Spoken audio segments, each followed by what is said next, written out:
అయ్యా ఇక ముందుగాలైతే ఇల్లు సంసారం చక్క పెట్టుకోవాలి, బయట వెనక చీర సంగతి. కానీ పార్టీలలో పదవులలో ఉండి మళ్ళీ ఎమ్మెల్యేలు ఉండి వీరందరూ ఎంతమంది ఉంటారా అట్లా కాదు. కానీ మనుషులను చూసి పొట్టం, అదే ముఖం చూసి పొట్టు పెడతామని అంటాం కదా తెలంగాణలో.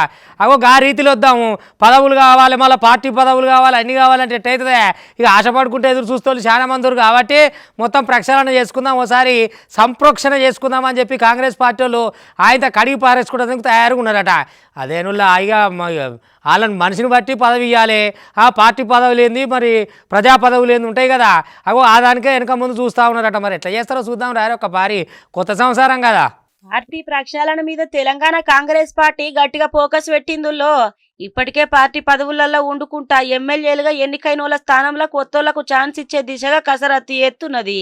గట్లనే ఖాళీగున్న జిల్లాల అధ్యక్ష పదవుల భర్తీ కూడా చేపట్టనున్నది టీపీసీసీ. ఎమ్మెల్సీలు నామినేటెడ్ పోస్టుల భర్తీతోని క్యాడర్ల మస్తు జోష్ నింపే ప్రయత్నం చేస్తున్నారులా.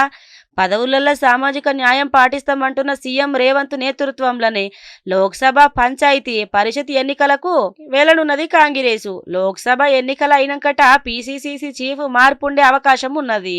ఇప్పటికే లోక్సభ ఎన్నికలకు కసరత్తు మొదలుపెట్టిన హస్తం పార్టీ 17 పార్లమెంటు స్థానాలలో మంత్రులకు బాధ్యతలు అప్పగించింది. ఈ నెల చివర్ల ఎల్బీ స్టేడియంలో భారీ స్థాయిలో సమావేశం ఏర్పాటు చేయనున్నది. మొత్తం మీద